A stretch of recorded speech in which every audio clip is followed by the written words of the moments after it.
Topic के बारे में पढ़ने जाने वाले हैं, वो है अर्थ मैग्नेटिज्म। उससे पहले हम थोड़ी सी बात कर लेंगे, शांत हो जाइए।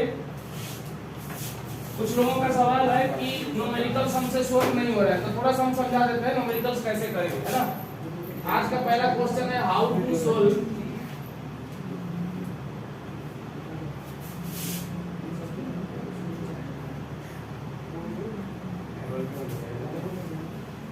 है ना।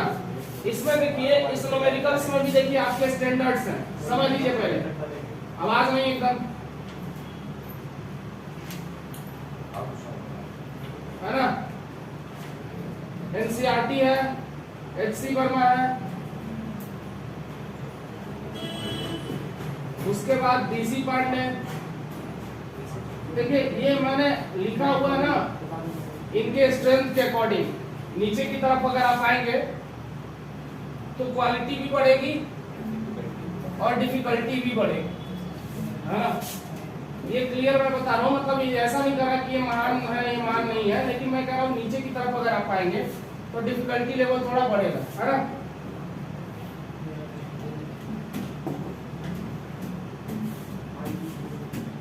आई होता है वैसे, लेकिन ठीक है, है ना। उसके बाद एक होता है एररलेस, टाटा माइक्रोन की बुक आती है, लेकिन ओवरऑल यहाँ तक आते आते रीजनिंग खलाड़े की बुक है यहाँ पे,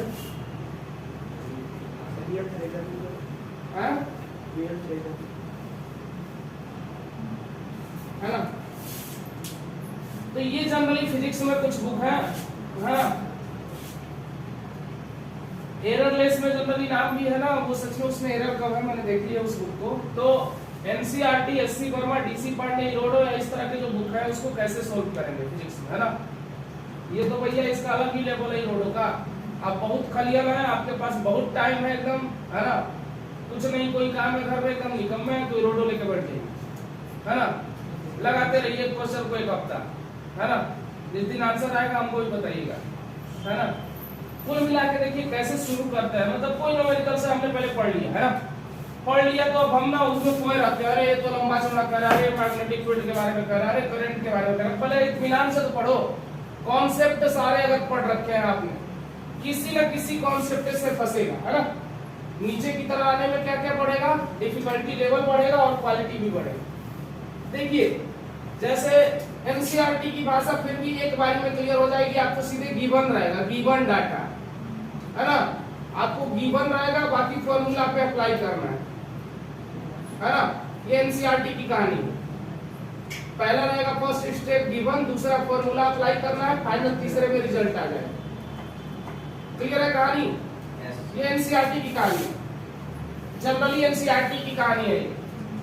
एससी वर्मा साहब में थोड़ा आपको डीप में जाना पड़ेगा, कॉन्सेप्ट मिलेंगे। तो सबसे पहले आप कॉन्सेप्ट सोचना, है ना। अब ऐसा नहीं कि खाली बोर्ड के फॉर्मूला से रिलेट करने लग जाना कि सर ने एक वायर के लिए बता दिया, वायर इन्फिनिटी है, अरे फाइनाइट है, सेमी फाइनाइट है, पहले ही सोचो, है ना। एल लेंथ का है ना।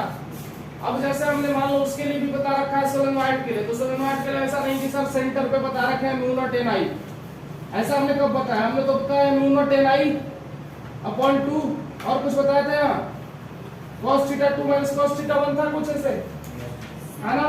कि sin theta 1 minus sin theta 2 था, है ना। तो हमने ये बता रखा है। अब ये जैसे कि मान लो एंगल दे देगा कि पहले वाला एंगल 0 डिग्री है, दूसरा वाला एंगल 90 डिग्री है, तो ये अप्लाई करना पड़ेगा, यानी कि तुम इंड पे चलेगा, तो इंड पे चलेगा तो mu not an I upon 2 आता है। अब ऐसा नहीं कि तुमने मेथड ही नहीं अप्लाई करा और सीधे तुमने रिजल्ट के बारे में सोच लिया। दो वायर्स हैं, मान लो हमने बता दिया कि दोनों वायर्स में पहले वायर में I1 करंट फ्लो हो रहा है, दूसरे वाले में I2 फ्लो हो रहा है। पहले वाले की वजह से दूसरे पे फोर्स लगता है या दूसरे वाले की वजह से पहले पे फोर्स लगता है, और मैंने बताया था वो जो फोर्स होता है वो होता है फोर्स पर यूनिट लेंथ, होता है ना। अगर इनके बीच का सेपरेशन डी है तो ये फोर्स की वैल्यू आती है। यही कहानी खत्म नहीं हो जाती है, बस हमने इसको सोच लिया तो अब हम एक्सपेक्ट करेंगे कि इसी पे क्वेश्चन आए। अरे गधा हो क्या, काहे इस पे पूछेगा? एससी वर्मा चाहे डीसी पांडे डायरेक्ट इस पे क्यों पूछेंगे? फॉर्मूला यही रहेगा, मेथड थोड़ा सा चेंज करेंगे। वो कह देंगे बीच में कोई एक वायर है, कल ही तो बता रहे थे, बीच में कोई वायर है और यहाँ से उसकी लेंथ मान लो x है, ये कितना हो जाएगा d माइनस एक्स। अब इस वाले वायर पे इसके वजह से कितना फोर्स लगेगा, इन दोनों वायर की वजह से नेट फोर्स कितना लगेगा। तो पहले वाले वायर में ऊपर की तरफ करंट है, अंगूठा ऊपर करो, इस पॉइंट के अबाउट इनवर्ट हो रहा है कि नहीं, इनवर्ट हो रहा है कि नहीं। अब अगर एज्यूम करूं कि ऊपर की तरफ करंट है और मैग्नेटिक फील्ड इनवर्ट है तो फोर्स इधर लगेगा कि नहीं। सेम इस वाले वायर के लिए देखो, ऊपर की तरफ करंट है ना, ऊपर की तरफ करंट करो, हाथ को बाहर करो, यानी कि यहाँ पर डॉट हो रहा है कि नहीं मैग्नेटिक फील्ड, इस वाले की वजह से इस वाले से।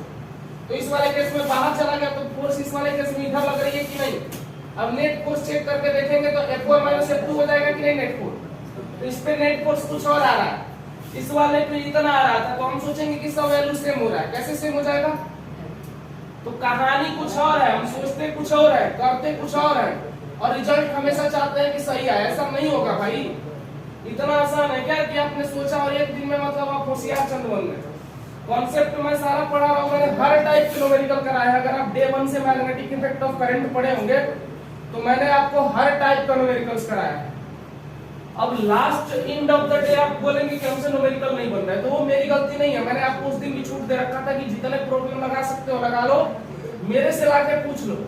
तो उस दिन तो आप नहीं पूछे, अब आप कह रहे हैं तो मतलब यह है कि आप साल भर के बाद अगर कोई कहानी कहेंगे तो आपकी गलती है। अभी जो चैप्टर हम पढ़ाएंगे उससे रिलेटेड आपको जितना क्वेश्चन पूछना है पूछिए, है ना।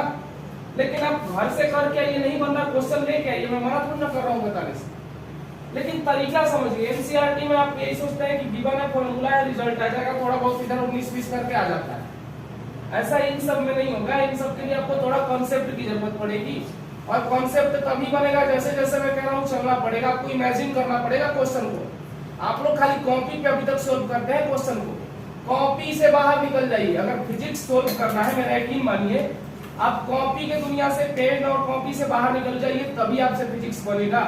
अगर एक बार आप इमेजिन करने लग गए, आपको सोलेनॉइड बाहर दिखने लग गया, करंट करिंग कंडक्टर बाहर दिखने लग गया, चार्ज का मूवमेंट बाहर दिखने लग गया, एक्सिस दिखने लग गई, हाँ, पूरा एकदम आपको इलेक्ट्रोमैग्नेटिक इंडक्शन के वायर्स मतलब उसके पाथ दिखने लग गए, म्यूचुअल इंडक्शन समझ में आने लगा, ट्रांसफार्मर समझ में आने लग गया एकदम आंखों से, बंद आंखों से, तब समझिए कि आप फिजिक्स आपको समझ में आने लगेगी उस दिन से। तो आप एक दिन में देखिए कुछ नहीं कर पाएंगे। हाँ, अगर हम कह रहे हैं कि आप 100% अप्लाई करते हैं, उसमें 50% आपसे क्वेश्चन अटेम्प्ट हो रहा है, तो आप बहुत बढ़िया है।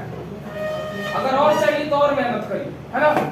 ये इतनी स्टैंडर्ड बुक है, सबका हेल्प लीजिए। अगर मैं तो कहूंगा तो आपको फिजिक्स सही करना है तो ये शुरुआत के तीनों तो एकदम चार्ट डालिए, है ना। जेई देना है तो ये तीनों बुक आपकी क्लियर होनी चाहिए। नीट देना है तो कम से कम ये दोनों में बढ़िया से कमांड होना चाहिए। नीट अगर आपको देना है, नीट देना है तो ये दोनों तो आपके क्लियर होने चाहिए। जेई देना है तो साथ में इसको भी मिला लीजिए, है ना। ये वाला एडवांस, अब ये सब नहीं पूछता है भैया, ये सब एडवांस में भी नहीं पूछता है। कॉन्सेप्ट पूछता है, थोड़ा लेंथी डाल देता है एडवांस में, मल्टीपल चॉइस ऑप्शन रखते हैं, है ना। बाकी बस इन तीनों से काम चल जाएगा। आप अपने आप को टाइम तो दीजिए, आपको पास टाइम नहीं है ना। तो इस तरीके से आप सोल्व कर पाएंगे। सबसे पहले क्या करना रहता है, पहले क्वेश्चन पढ़िए, पूरा तरीका समझिए। पहले आप क्वेश्चन पढ़िए, फिर सोचिए कि अच्छा कहना क्या चाह रहा है ये। कोई ना कोई कॉन्सेप्ट जरूर दिमाग में आएगा कि सर ने इससे रिलेटेड कुछ तो बताया है। नहीं आया, तुम एक बार फिर से बुक लेके बैठ जाओ, भैया इसमें कोई शिकायत नहीं है। अब ऐसे अरोरा में पढ़ने मत लग जाना, एनसीईआरटी में खोजने मत लग जाना, कोई बढ़िया बुक लेके बैठना, है ना। मतलब ये नहीं कि बढ़िया बुक नहीं है, लोग सूरी पे चढ़ा देंगे हमारा सुन लेंगे बात। बढ़िया बुक मतलब कि वैसी बुक उठाना जहाँ पे आपको कॉन्सेप्ट मिल जाए, है ना। और वो कॉन्सेप्ट पढ़ने के बाद अप्लाई करना। एप्लीकेशन देख लो, मेरा यकीन मानिए आपसे सारे क्वेश्चन बनने लगेंगे। आप एफर्ट दूसरी तरह से डालते हो, आप YouTube पे जाके एफर्ट दिखाते हो कि रिलेटेड क्वेश्चन सर्च कर लेते हो, गूगल कर लेते हो, मिल जरूर जाएगा। उसका सॉल्यूशन तुमको जिंदगी में नहीं समझ में आएगा। गलती से समझ में आ भी गया तो अगला बार अप्लाई नहीं कर पाओगे। अरे सॉल्यूशन समझना और क्वेश्चन करने में फर्क होता है भाई। तो कई बार आप लोग सॉल्यूशन पे ध्यान देते हो, जैसे आपसे कोई क्वेश्चन नहीं बना, फटाक से गूगल मारा, सॉल्यूशन देख लिया।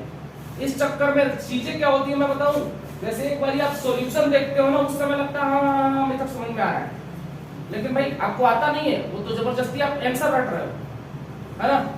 सच में आता है क्या?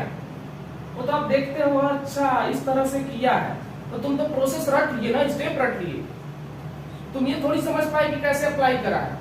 बात समझ में आ रही है? तो इस तरीके से आप कॉन्सेप्ट पढ़िए, क्वेश्चन पढ़ने के बाद देखिए कि कौन सा कॉन्सेप्ट से रिलेवेंट है, उस कॉन्सेप्ट को अप्लाई करिए। फिर भी आपका दिल नहीं मान रहा, उसको 2 बार वेरीफाई करिए और फाइनल रिजल्ट आपके सामने आएगा, है ना। तो इस तरीके से आप कर पाएंगे। क्लियर है? एक बार और मेरी बात मान के इसको देखिए, अगले बार से आपसे क्वेश्चन बनेंगे, है ना। चलिए फिर आगे शुरू करें।